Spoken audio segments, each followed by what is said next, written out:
We back at it again, everybody, Hey, for another yo. exciting and thrilling episode of Hey, Preston Can't yo. Play. That's me. The A's and the O's. That's Preston Black. Oh, hey. The, I don't know what my cheer sound is going to be. That's me, Taun Mitchell. Okay. Didn't come up with a cheer sound in time. That's fine. Real crunch moment. Clutch puppies. Levels. So, I just recently discovered a podcast that I got into. Okay.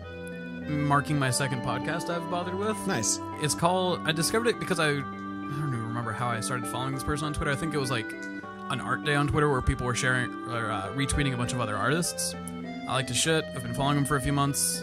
Just like yesterday, actually, maybe the day before, he mentioned he has a podcast. I'm like, oh, cool, I want to check that out. Because he's a queer person of color, draws a lot of queer persons of color stuff. Mm-hmm. So I was like, oh, I'd really be interested, and it's all like nerdy stuff too. I'd be interested to see like what you have a podcast about. It's called Magical Boys, which is phenomenal. It's these two guys who discuss, mostly nerdy stuff like games, anime, even like Marvel movies, and a lot of other pop culture stuff, but discuss it from a queer person of color perspective, which I'm interested in. Those are things I like the perspective on. Being a straight white guy, I'm like, oh yeah, I want to like understand other people's views on the same things I've watched. Sure. Super good. I've only listened to 2 of their episodes. It's kind of hard to like want to go too far back since it's such a topical thing. But hugely recommend them. It's DJ something. That's the guy I follow. His name is D. His initials are D.J. He's not trying to be a like disc jockey, you know? Sure. And the other guy is Ruben something. But present interesting discussion on things I actually care about. Because, like, I've tried to get into topical podcasts or, like, even Let's Plays where they discuss things I'm into before. Mm-hmm. But it's usually, like, there's one connecting thread where, like, yeah, we mentioned anime once. Now let's talk about sports for the next hour kind of thing. Sure. And this one's, like, just so all-encompassing of things I care about and pay attention to.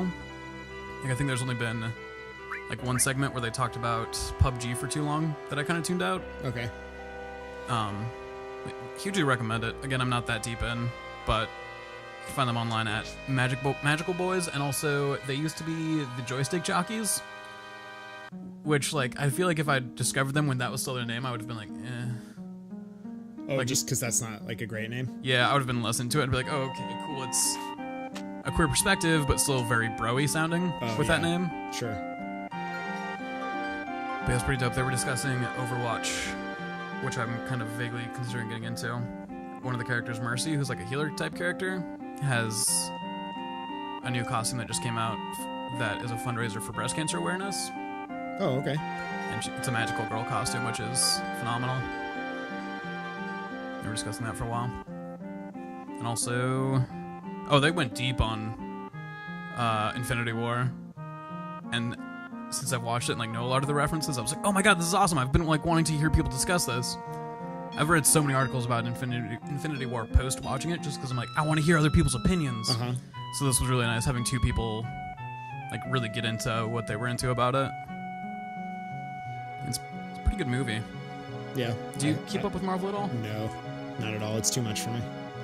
Yeah. It's like too much content. There's a lot to catch up on. Yeah. Well, you just have to get through the like first like 8 they suck, but then after that it's so good. After the first like 30 hours of watching movies, really pays off. But like you have to, otherwise you won't get it. Right. I actually did read an article that was someone who'd never watched a Marvel movie reviewing Infinity War, and they were like, yeah, it actually like maintains a pretty coherent plot.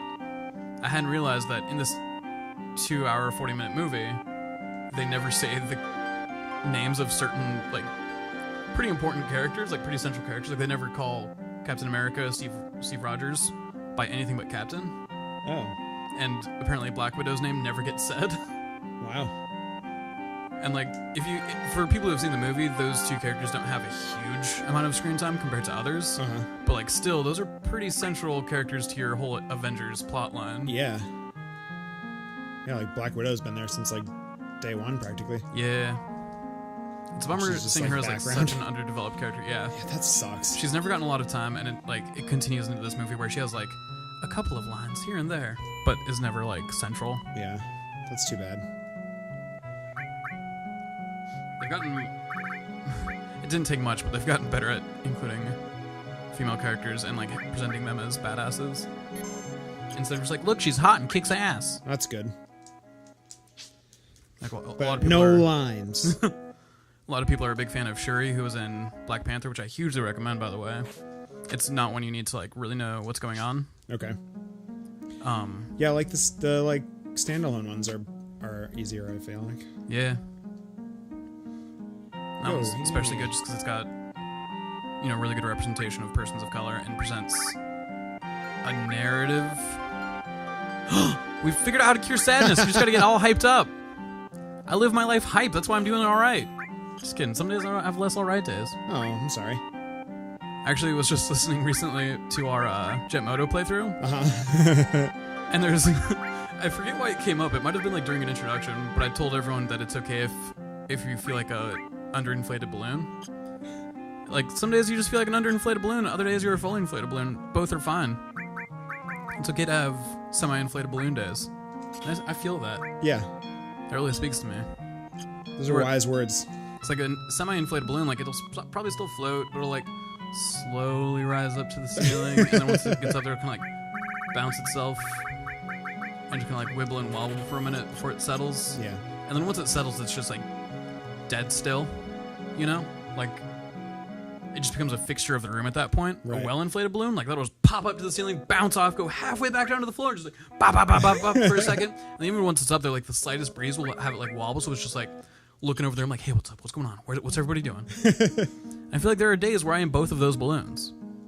Well, not simultaneously both, but you know what I'm saying? Like some days I'm a fully inflated balloon, some days I'm a semi-inflated balloon. Oh, I can use the beds downstairs, which I didn't realize.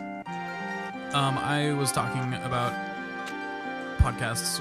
Did we get to Tower of Condor? Fort Condor, yes. Fort Condor, sorry. Yeah, we've gotten like kind of a brief version of what's happening here, and I know I explained this to you like 4 months ago. Okay. But yeah, basically what this is there's a Mako reactor here. Okay. Okay. And a giant condor has built a nest on top of it and laid an egg.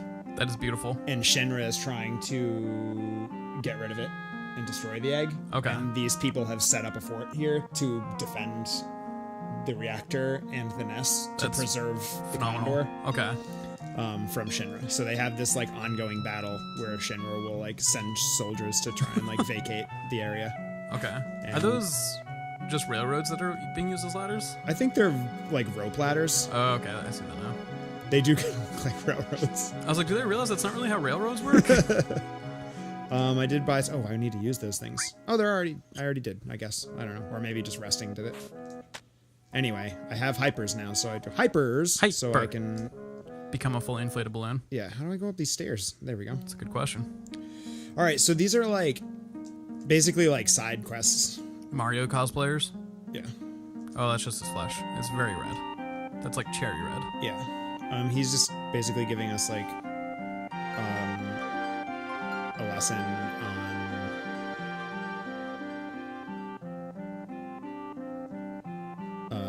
how this works. Oh, you mentioned there's like a tower defense aspect. Yeah, absolutely. Okay. So he's asking for basically like a donation. They don't have money to do this, so he wants me to use our money to like pay for their troops.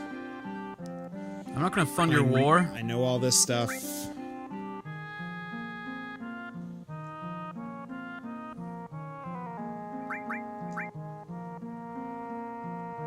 Okay. I don't have any weapons to buy, so I'm just gonna give you 2,000. Wow. I already did. Don't keep asking me for money. You're gonna say, wow, thanks for $1. Is there any way you could give me $1?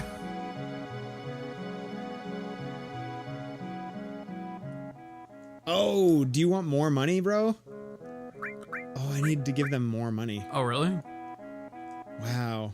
I think he just said he's short by 4K. Yeah. Okay. That's shitty. Okay. Thanks for the 2K. I'm gonna hold on to that so you show up with a res.